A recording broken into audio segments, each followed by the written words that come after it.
I was now going to configure the firewall on my Ubuntu server. The server comes with a built-in firewall named Uncomplicated Firewall, aka UFW. It is really easy to use. So first I had to check the status of the firewall and it was inactive. And so I had to change this by enabling it, by allowing outgoing and denying incoming traffic. And then I had to edit the rules of the firewall so that I could enable different things such as SSH support or IPv6 support. As you can see here, I allowed for SSH and I also allowed for the 222 TCP and 2323 TCP ports to be open to allow traffic in and out of the firewall.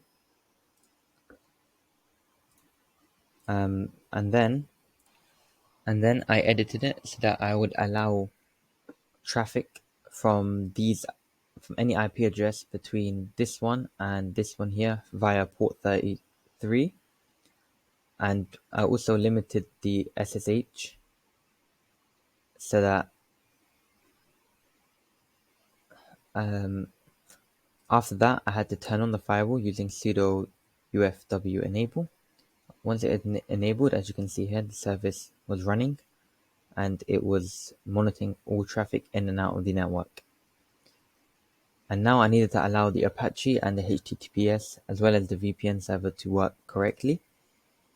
And so I had to allow for each one individually as shown here, and also allow for different ports to be open so that they could be accessed so that the different packages would work appropriately.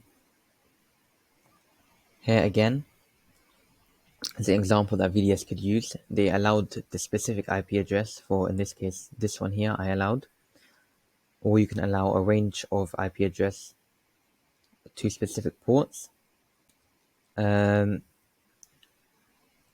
just a range of IP addresses in general.